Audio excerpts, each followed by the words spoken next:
Recording in progress.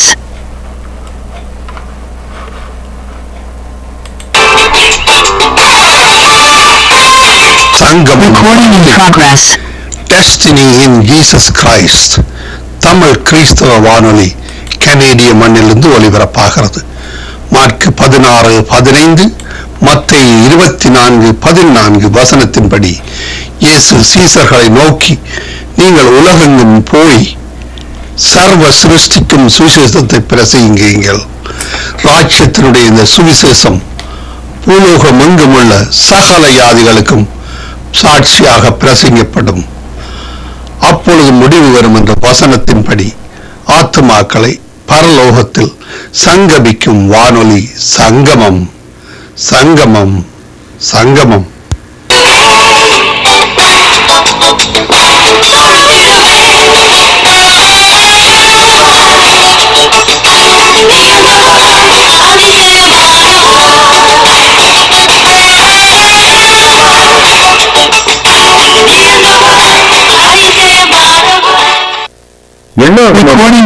நான்காம் அதிகாரம். அப்போது சபையார் எல்லாரும் கூக்குரலிட்டு புலம்பினார்கள். ஜனங்கள் அன்று இரவு முழுவதும் அழுது கொண்டிருந்தார்கள். இஸ்ரவேல் புத்திரர் எல்லாரும் மோசேக்கும் ஆரோனுக்கும் விரோதமாக முறுமுறுத்தார்கள். சபையார் எல்லாரும் அவர்களை நோக்கி, எகிப்து தேசத்திலே செத்து போனோமானால் நலமாயிருக்கும். இந்த வனாந்தரத்திலே நாங்கள் செத்தாலும் நலம். நாங்கள் பட்டயத்தால் மடியும்படிக்கும் எங்கள் பெண் ஜாதிகளும் பிள்ளைகளும் கொள்ளையாகும்படிக்கும் கர்த்தர் எங்களை இந்த தேசத்துக்கு கொண்டு வந்தது என்ன? எகிப்துக்கு திரும்பி போகிறதே எங்களுக்கு உத்தமம் அல்லவோ என்றார்கள். பின்பு அவர்கள், நாம் ஒரு தலைவனை ஏற்படுத்திக் கொண்டு எகிப்துக்கு திரும்பி போவோம் வாருங்கள் என்று ஒருவரோடொருவர் சொல்லிக் கொண்டார்கள். அப்போது மோசேயும் ஆரோனும் இஸ்ரவேல் புத்திரரின் சபையாராகிய எல்லா கூட்டத்தாருக்கும் முன்பாகவும் முகம் குப்புற விழுந்தார்கள். தேசத்தை சுற்றி பார்த்தவர்களில் நூனின் குமாரனாகிய யோசுவாவும் எப்புன்னேயின் குமாரனாகிய காலேபும் தங்கள் வஸ்திரங்களை கிழித்துக் கொண்டு இஸ்ரவேல் புத்திரரின் சமஸ்த சபையையும் நோக்கி, நாங்கள் போய் சுற்றி பார்த்து சோதித்த தேசம் மகா நல்ல தேசம். கர்த்தர் நம்மேல் பிரியமாயிருந்தால் அந்த தேசத்திலே நம்மை கொண்டு போய் பாலும் தேனும் ஓடுகிற அந்த தேசத்தை நமக்கு கொடுப்பார். கர்த்தருக்கு விரோதமாக மாத்திரம் கலகம் பண்ணாதிருங்கள். அந்த தேசத்தின் ஜனங்களுக்கு நீங்கள் பயப்பட வேண்டியதில்லை. அவர்கள் நமக்கு இரையாவார்கள். அவர்களை காத்த நிழல் அவர்களை விட்டு விலகி போயிற்று. கர்த்தர் நம்மோட இருக்கிறார். அவர்களுக்கு பயப்பட வேண்டியதில்லை என்றார்கள். அப்போது அவர்கள் மேல் கல்லெறிய வேண்டும் என்று சபையார் எல்லாரும் சொன்னார்கள். உடனே கர்த்தருடைய மகிமை ஆசரிப்பு கூடாரத்தில் இஸ்ரவேல் புத்திரர் எல்லாருக்கும் முன்பாக காணப்பட்டது. கர்த்தர் மோசேயை நோக்கி, எதுவரைக்கும் இந்த ஜனங்கள் எனக்கு கோபம் உண்டாக்குவார்கள்? தங்களுக்குள்ளே நான் காட்டின சகல அடையாளங்களையும் அவர்கள் கண்டும் எதுவரைக்கும் என்னை விசுவாசியாதிருப்பார்கள்? நான் அவர்களை கொள்ளை நோயினால் வாதித்து சுதந்திரத்துக்கு புறம்பாக்கி போட்டு அவர்களை பார்க்கிலும் உன்னை பெரிதும் பலத்துமான ஜாதியாக்குவேன் என்றார். மோசே கர்த்தரை நோக்கி, எகிப்தியர் இதை கேட்பார்கள். அவர்கள் நடுவில் இருந்து உம்முடைய வல்லமையினாலே இந்த ஜனங்களை கொண்டு வந்தீரே. கர்த்தராகிய நீர் இந்த ஜனங்களின் நடுவே இருக்கிறதையும் கர்த்தராகிய நீர் முகமுகமாய் தரிசனமாகிறதையும் உம்முடைய மேகம் இவர்கள் மேல் நிற்கிறதையும் பகலில் மேகத்தூணிலும் இரவில் அக்கினித்தூணிலும் நீர் இவர்களுக்கு முன் செல்லுகிறதையும் கேட்டிருக்கிறார்கள். இந்த தேசத்தின் குடிகளுக்கும் சொல்லுவார்கள், ஒரே மனிதனை கொல்லுகிறது போல இந்த ஜனங்களை எல்லாம் நீர் கொல்வீரானால் அப்போது உம்முடைய கீர்த்தியை கேட்டிருக்கும் புறஜாதியார் கர்த்தர் அந்த ஜனங்களுக்கு கொடுப்போம் என்று ஆணையிட்டிருந்த தேசத்திலே அவர்களை கொண்டு போய் விடக்கூடாதே போனபடியினால் அவர்களை வனாந்திரத்திலே கொன்று போட்டார் என்பார்களே.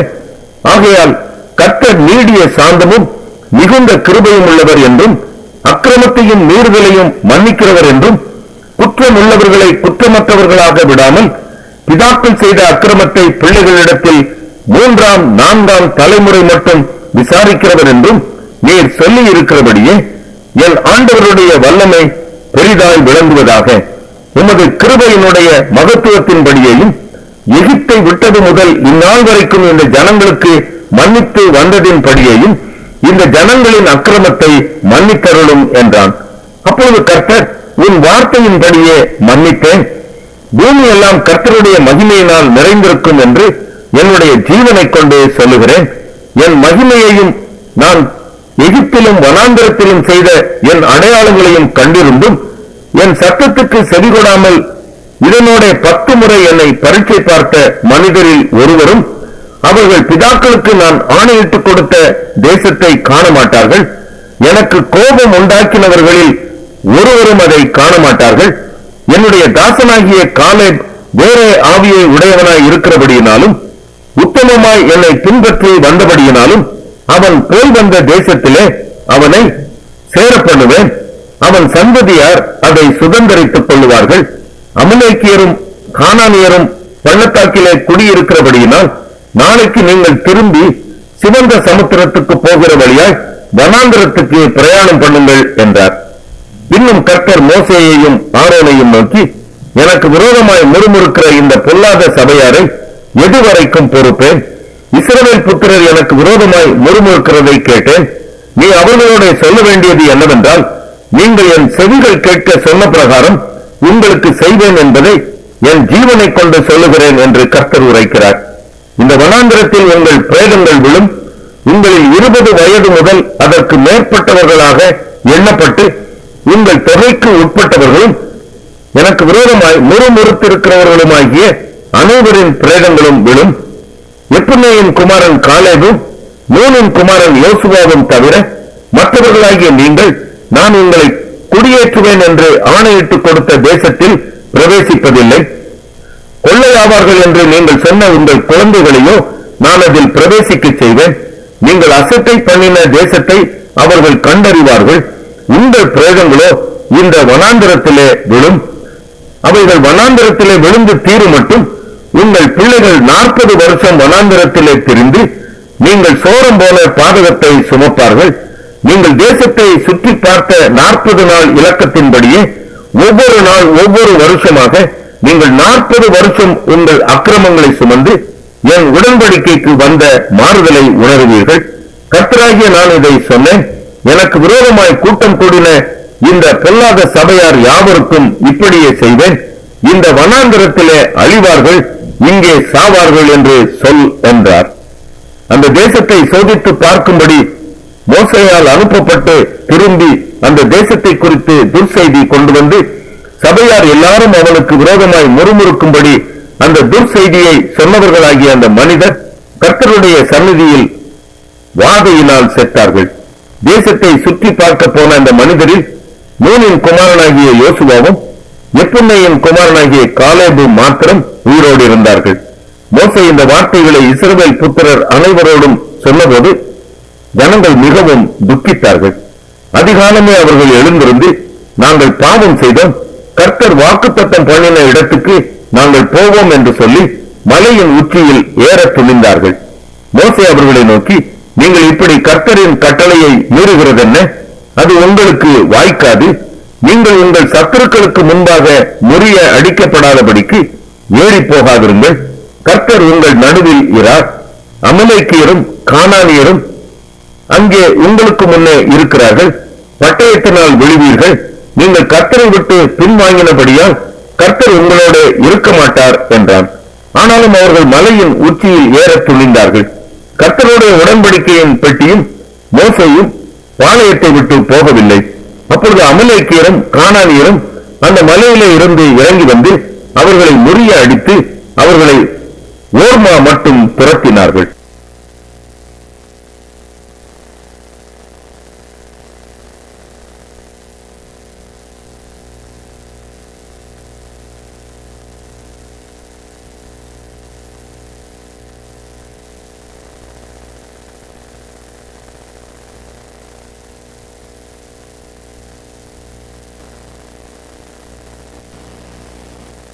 Recording in progress. நீதிமொழிகள். ஞானம் உள்ள மகன் தகப்பனை சந்தோஷப்படுத்துகிறான். மூடத்தனம் உள்ளவனும் தாய்க்கு சந்தலமும் இருக்கிறான். அண்ணனுக்கும் துரவியங்கள் எந்தக்கும் உதவாது. நீதியை மரணத்துக்கு தப்புவிக்கும். கர்த்தர் நீதிமான்களை பசியினால் வருந்துவிடார். துன்மார்க்கருடைய பொருளையே அகற்றி விடுகிறார். சோம்பற்கையால் வேலை செய்கிறவன் வேலையாவான். சுறுசுறுப்புள்ளவன் கையோ செல்வத்தை உண்டாக்கும். கோடை காலத்தில் சேர்க்கிறவன் புத்தியுள்ள மகன். அறுப்பு காலத்தில் தூங்குகிறவனும் எச்சையை உண்டாக்குற மகன். நீதிமானுடைய சிரசின் மேல் ஆசீர்வாதங்கள் தங்கும், கொடுமையோ துன்மார்க்கருடைய வாயை அடைக்கும். நீதிமானுடைய பேர் புகழ் பெற்று விளங்கும், துன்மார்க்கனுடைய பேரே அழிந்து போகும். இருதயத்தில் ஞானம் உள்ளவன் கட்டளைகளை ஏற்றுக்கொள்கிறான், அனுப்புகிற மூடனோ விழுவான். உத்தமமாய் நடக்கிறவன் பத்திரமாய் நடக்கிறான், கோணலான வழிகளில் நடக்கிறவனோ கண்டுபிடிக்கப்படுவான். கண்சாடை காட்டுகிறவன் நோவை உண்டாக்குகிறான், அனுப்புகிற மூடன் விழுவான். நீதிமானுடைய வாய் ஜீவ ஊற்று, கொடுமையோ துன்மார்க்கனுடைய வாயை அடைக்கும். பகை விரோதங்களை எழுப்பும், அன்போ சகல பாவங்களையும் மூடும். புத்திமானுடைய உதடுகளில் விளங்குவது ஞானம், மதிகேடனுடைய முதுகுக்கு ஏற்றது பிறந்து. ஞானவான்கள் அறிவை சேர்த்து வைக்கிறார்கள், மூடனுடைய வாழ்க்கை கேடு சமீபித்திருக்கிறது. ஐஸ்வர்யவானுடைய பொருள் அவனுக்கு அரணான பட்டணம், ஏழைகளின் வறுமையோ அவர்களை கலங்க பண்ணும். நீதிமானுடைய பிரயாசம் ஜீவனையும், துன்மார்க்கனுடைய விளைவோ பாவத்தையும் பிறப்பிக்கும். புத்திமதிகளை காத்துக் கொள்கிறவன் ஜீவ வழியில் இருக்கிறான், கட்டளையை வெறுக்கிறவனோ மோசம் போகிறான். பகையை மறைக்கிறவன் பொய் உதடன், புறம் கூறுகிறவன் மதிக்கேடன். சொற்களின் மிகுதியில் பாவம் இல்லாமல் போகாது, தன் உதடுகளை அடக்கிறவனோ புத்திமான். நீதிமானுடைய நாவு சுத்த வெள்ளி, துன்மார்க்கனுடைய மனம் அற்ப விலையும் பெறாது. நீதிமானுடைய உதடுகள் அனைவரை போஷிக்கும், மூடரோ மதி இனத்தினால் மாளுவார்கள். கர்த்தரின் ஆசீர்வாதமே ஐஸ்வர்யத்தை தரும், அதனோடு அவர் வேதனையை கூட்டார். தீவினை செய்வது மூடனுக்கு விளையாட்டு, புத்திமானுக்கும் ஞானம் உண்டு. துன்மார்க்கன் பயப்படும் காரியம் அவனுக்கு வந்து நேரிடும், நீதிமான் விரும்புகிற காரியம் அவனுக்கு கொடுக்கப்படும். சுழல் காற்று கடந்து போவது போல் துன்மார்க்கன் கடந்து போவான், நீதிமானோ நித்திய அஸ்திவாரம் உள்ளவன். பற்களுக்கு காடியும் கண்களுக்கு புகையும் எப்படி இருக்கிறதோ அப்படியே சோம்பேறியும் தன்னை அனுப்புகிறவர்களுக்கு இருக்கிறான். கர்த்தருக்கு பயப்படுதல் ஆயுசை நாட்களை பெருக பண்ணும், துன்மார்க்கருடைய வருஷங்களே குறுகிப்போம். நீதிமான்களின் நம்பிக்கை மகிழ்ச்சியாகும், துன்மார்க்கருடைய அபேட்சையே அழியும். கர்த்தரின் வழி உத்தமர்களுக்கு அரண், அக்கிரமக்காரருக்கோ கலக்கம். நீதிமான் என்றும் அசைக்கப்படுவதில்லை, துன்மார்க்கர் பூமியில் வசிப்பதில்லை. நீதிமானுடைய வாய் ஞானத்தை வெளிப்படுத்தும், மாறுபாடுள்ள நாவோ அறுப்புண்டு போம். நீதிமான்களுடைய உதடுகள் பிரியமானவர்களை பேச அறியும். லூக்கா 23ஆம் அதிகாரம். அவர்களுடைய கூட்டத்தார் எல்லாரும் எழுந்திருந்து அவரை பிலாத்துவினிடத்திற்கு கொண்டு போய், இவன் தன்னை கிறிஸ்து எண்ணப்பட்ட ராஜா என்றும் ராயருக்கு வரி கொடுக்க வேண்டுவதில்லை என்றும் சொல்லி ஜனங்களை கலகப்படுத்த கண்டோம் என்று அவர் மேல் குற்றம் சாட்ட தொடங்கினார்கள். பிலாத்து அவரை நோக்கி, நீ யூதருடைய ராஜாவா என்று கேட்டான். அவர் அவனுக்கு பிரதி உத்தரமாக, நீ சொல்லுகிறபடிதான் என்றார். அப்பொழுது பிலாத்து பிரதான ஆசாரியர்களையும் ஜனங்களையும் நோக்கி, இந்த மனுஷனிடத்தில் நான் ஒரு குற்றத்தையும் காணவில்லை என்றான். அதற்கு அவர்கள், இவன் கலிலேயா நாடு தொடங்கி இவ்விடம் வரைக்கும் யூதேயா தேசம் என்று உபதேசம் பண்ணி ஜனங்களை கலகப்படுத்துகிறான் என்று வைராக்கியத்தோடு சொன்னார்கள். கலிலேயா என்பதை பிலாத்து கேட்ட பொழுது, இந்த மனுஷன் கலிலேயனா என்று விசாரித்து அவர் ஏரோதின் அதிகாரத்துக்குள்ளானவர் என்றிருந்து அந்நாட்களில் எருசலேமிலே வந்திருந்த ஏரோதுவின் இடத்திற்கு அவரை அனுப்பினார். ஏரோது இயேசுவை குறித்து அநேக காரியங்களை கேள்விப்பட்டிருந்ததினாலும் அவரால் செய்யப்படும் அடையாளத்தை பார்க்க வேண்டும் என்று விரும்பி இருந்ததினாலும் அவரை காணும்படி வெகு நாளாய் ஆசை கொண்டிருந்தான். அந்தபடி அவரை கண்டபோது மிகவும் சந்தோஷப்பட்டு அநேக காரியங்களை குறித்து அவரிடத்தில் வினவினான். அவர் மறுமொழியாக அவன் ஒன்றும் சொல்லவில்லை. பிரதான ஆசாரியரும் வேதபாரகரும் அவர் மேல் பிடிவாதமாய் குற்றம் சாட்டிக் கொண்டே நின்றார்கள். அப்பொழுது ஏரோது தன் போர் சேவகரோடு கூட அவரை நிந்தித்து பரியாசம் பண்ணி முனுக்கான வஸ்திரத்தை அவருக்கு உடுத்தி அவரை திரும்ப பிலாத்துவினிடத்திற்கு அனுப்பினான். முன்னே ஒருவருக்கொருவர் பகைவராய் இருந்த பிலாத்துவும் ஏரோதும் அன்றைய தினம் சிநேகிதரானார்கள். பிலாத்து பிரதான ஆசாரியர்களையும் அதிகாரிகளையும் ஜனங்களையும் கூடிவர செய்து அவர்களை நோக்கி, ஜனங்களை கலகத்துக்கு தூண்டி விடுகிறவனாக இந்த மனுஷனை என்னிடத்தில் கொண்டு வந்தீர்கள். நான் உங்களுக்கு முன்பாக விசாரித்த போது இவன் மேல் நீங்கள் சாட்டுகிற குற்றங்களில் ஒன்றையும் நான் இவனிடத்தில் காணவில்லை. உங்களை ஏரோதின் இடத்திற்கும் அனுப்பினேன், அவரும் இவனிடத்தில் குற்றம் காணவில்லை. மரணத்துக்கு ஏதுவாக இவன் ஒன்றும் செய்யவில்லையே, ஆனபடியால் இவனை தண்டித்து விடுதலை ஆக்குவேன் என்றான். பண்டிகை தோறும் அவர்களுக்கு ஒருவனை அவன் விடுதலை ஆக்குவது அவசியமாய் இருந்தபடியால் அப்படி சொன்னான். ஜனங்கள் எல்லாரும் அதை கேட்டு, இவனை அகற்றும், பரபாசை எங்களுக்கு விடுதலை ஆக்கும் என்று சத்தமிட்டு கேட்டார்கள். அந்த பரபாஸ் என்பவர் நகரத்தில் நடந்த ஒரு கலகத்தின் நிமித்தமும் கொலை பாதகத்தின் நிமித்தமும் காவலிலே வைக்கப்பட்டிருந்தான். பிலாத்து இயேசுவை விடுதலையாக்க மனதாய் மறுபடியும் அவர்கள் இடத்தில் பேசினான். அவர்களோ அவனை சிலுவையில் அறையும் என்று கூக்குரல் இட்டார்கள். அவன் 3ஆம் தரம் அவர்களை நோக்கி, ஏன் இவன் என்ன பொல்லாப்பு செய்தான்? மரணத்துக்கு ஏதுவான குற்றம் ஒன்று இவனிடத்தில் நான் காணவில்லையே, ஆகையால் நான் இவனை தண்டித்து விடுதலையாக்குவேன் என்றான். அப்படி இருந்தும் அவரை சிலுவையில் அறைய வேண்டும் என்று அவர்கள் உரத்த சத்தத்தோடு கேட்டுக்கொண்டே இருந்தார்கள். அவர்களும் பிரதான ஆசாரியரும் இட்ட சத்தம் மேற்கொண்டது. அப்பொழுது அவர்கள் கேட்டுக்கொண்டபடியே ஆகட்டும் என்று பிலாத்து தீர்ப்பு செய்து கலகத்தின் நிமித்தமும் கொலை பாதகத்தின் நிமித்தமும் காவலில் போடப்பட்டிருந்தவனை அவர்கள் கேட்டுக்கொண்டபடியே விடுதலையாக்கி இயேசுவையோ அவர்கள் இஷ்டத்துக்கு ஒப்புக் கொடுத்தான். அவர்கள் இயேசுவை கொண்டு போகிற போது நாட்டிலிருந்து வருகிற சிரேனை ஊரானாகிய சீமோன் என்ற ஒருவனை பிடித்து சிலுவையை அவர் பின்னே சுமந்து கொண்டு வரும்படி அதை அவன் மேல் வைத்தார்கள். திரை கூட்டமான ஜனங்களும் அவருக்காய் புலம்பி அழுகிற ஸ்திரீகளும் அவருக்கு பின் சென்றார்கள். இயேசு அவர்களை முகமாய் திரும்பி, எருசலேமின் குமாரத்திகளே, நீங்கள் எனக்காக அழாமல் உங்களுக்காகவும் உங்கள் பிள்ளைகளுக்காகவும் அழுங்கள். இதோ மலடிகள் பாக்கியவதிகள் என்றும் பிள்ளை பெறாத கற்பங்களும் பால் கொடாத முளைகளும் பாக்கியமுள்ளவர்கள் என்றும் சொல்லப்படும் நாட்கள் வரும். அப்பொழுது மலைகளை நோக்கி எங்கள் மேல் விழுங்கள் என்றும் குண்டுகளை நோக்கி எங்களை மறைத்துக் கொள்ளுங்கள் என்றும் சொல்லத் தொடங்குவார்கள். பச்சை மரத்துக்கு இவைகளை செய்தால் பட்ட மரத்துக்கு என்ன செய்ய மாட்டார்கள் என்றார். குற்றவாளிகளாகிய வேற 2 பேரும் அவரோட கூட கொலை செய்யப்படுவதற்கு கொண்டு போகப்பட்டார்கள். கபால ஸ்தலம் என்று சொல்லப்பட்ட இடத்தில் அவர்கள் சேர்ந்த பொழுது அங்கே அவரையும் அவருடைய வலது பக்கத்தில் ஒரு குற்றவாளியையும் அவருடைய இடது பக்கத்தில் ஒரு குற்றவாளியையும் சிலுவைகளில் அறைந்தார்கள்.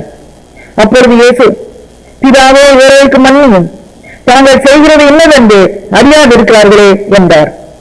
அவருடைய வஸ்திரங்களை அவர்கள் பங்கிட்டு சீட்டு போட்டார்கள். ஜனங்கள் நின்று பார்த்துக் கொண்டிருந்தார்கள். அவர்களுடனே கூட அதிகாரிகளும் அவரை இகழ்ந்து, இவன் மற்றவர்களை ரட்சித்தான், இவன் தேவனால் தெரிந்து கொள்ளப்பட்ட கிறிஸ்துவானால் தன்னைத்தானே ரட்சித்துக் கொள்ளட்டும் என்றார்கள். போர் சேவகரும் அவரிடத்தில் சேர்ந்து அவருக்கு காடியை கொடுத்து, நீ யூதரின் ராஜாவானால் உன்னை ரட்சித்துக் கொள் என்று அவரை பரியாசம் பண்ணினார்கள். இவன் யூதருடைய ராஜா என்று கிரேக்கு, லத்தீன், எபிரேய எழுத்துக்களில் எழுதி அவருக்கு மேலாக வைக்கப்பட்டது. அன்றியும் சிலுவையில் அறையப்பட்டிருந்த குற்றவாளிகளில் ஒருவன், நீ கிறிஸ்துவானால் உன்னையும் எங்களையும் ரட்சித்துக் கொள் என்று அவரை இகழ்ந்தான். மற்றவன் அவனை நோக்கி, நீ இந்த ஆக்கினைக்குட்பட்டவனாய் இருந்து தேவனுக்கு பயப்படுகிறதில்லையா? நாமோ நியாயப்படி தண்டிக்கப்படுகிறோம். நாம் நடப்பித்தவர்களுக்கு தக்க பலனை அடைகிறோம். இவரோ தகாததொன்றையும் நடப்பிக்கவில்லையே என்று அவனை கடிந்து கொண்டு இயேசுவை நோக்கி, ஆண்டவரே, நீ உம்முடைய ராஜ்யத்தில் வரும்போது அடியேனை நினைத்தருளும் என்றான். இயேசு அவனை நோக்கி, இன்றைக்கு நீ என்னுடனே கூட பரதீசில் இருப்பாய் என்று மெய்யாகவே உனக்கு சொல்லுகிறேன் என்றார். அப்பொழுது ஏறக்குறைய 6ஆம் மணி நேரமாய் இருந்தது. 9ஆம் மணி நேரம் வரைக்கும் பூமி எங்கும் அந்தகாரம் உண்டாயிற்று. சூரியன் இருளடைந்தது. தேவாலயத்தின் திரைச்சீலை நடுவில் 2ஆக கிழிந்தது. இயேசு, பிதாவே, உம்முடைய கைகளில் என் ஆவியை ஒப்புவிக்கிறேன் என்று மகா சத்தமாய் கூப்பிட்டு சொன்னார். இப்படி சொல்லி ஜீவனை விட்டார். நூற்றுக்கு அதிபதி சம்பவித்ததை கண்டு மெய்யாகவே இந்த மனுஷன் நீதிபரனாய் இருந்தான் என்று சொல்லி தேவனை மகிமைப்படுத்தினான். இந்த காட்சியை பார்க்கும்படி கூடி வந்திருந்த ஜனங்கள் எல்லாரும் சம்பவித்தவர்களை பார்த்த பொழுது தங்கள் மார்பில் அடித்துக் கொண்டு திரும்பி போனார்கள். அவருக்கு அறிமுகமானவர்கள் எல்லாரும் கலிலேயாவில் இருந்து அவருக்கு பின் சென்று வந்த ஸ்திரீகளும் தூரத்திலே நின்று இவர்களை பார்த்துக் கொண்டிருந்தார்கள். யோசேப்பு என்னும் பெயர் கொண்ட ஒரு ஆலோசனைக்காரன் இருந்தான். அவன் உத்தமனும் நீதிமானுமாய் இருந்தான். அவன் யூதருடைய பட்டணங்களில் ஒன்றாகிய அரிமத்தியாவில் இருந்து வந்தவனும் தேவனுடைய ராஜ்யத்துக்கு காத்திருந்தவனும் யூதர்களுடைய ஆலோசனைக்கும் செய்கைக்கும் சம்மதியாதவனுமாய் இருந்தான். அவன் பிலாத்தின் இடத்தில் போய் இயேசுவின் சரீரத்தை கேட்டு அதை இறக்கி மெல்லிய துப்பட்டியிலே சுற்றி கண்மலையில் வெட்டப்பட்டதுமாய் ஒரு காலம் ஒருவனும் வைக்கப்படாததுமாய் இருந்த ஒரு கல்லறையிலே வைத்தான். அந்த நாள் ஆயத்த நாளாய் இருந்தது. ஓய்வு நாளும் ஆரம்பமாயிற்று. கலிலேயாவில் இருந்து அவருடனே கூட வந்திருந்த ஸ்திரீகளும் பின் சென்று கல்லறையையும் அவருடைய சரீரம் வைக்கப்பட்ட விதத்தையும் பார்த்து திரும்பி போய் கந்த வர்க்கங்களையும் பரிமள தைலங்களையும் ஆயத்தம் பண்ணி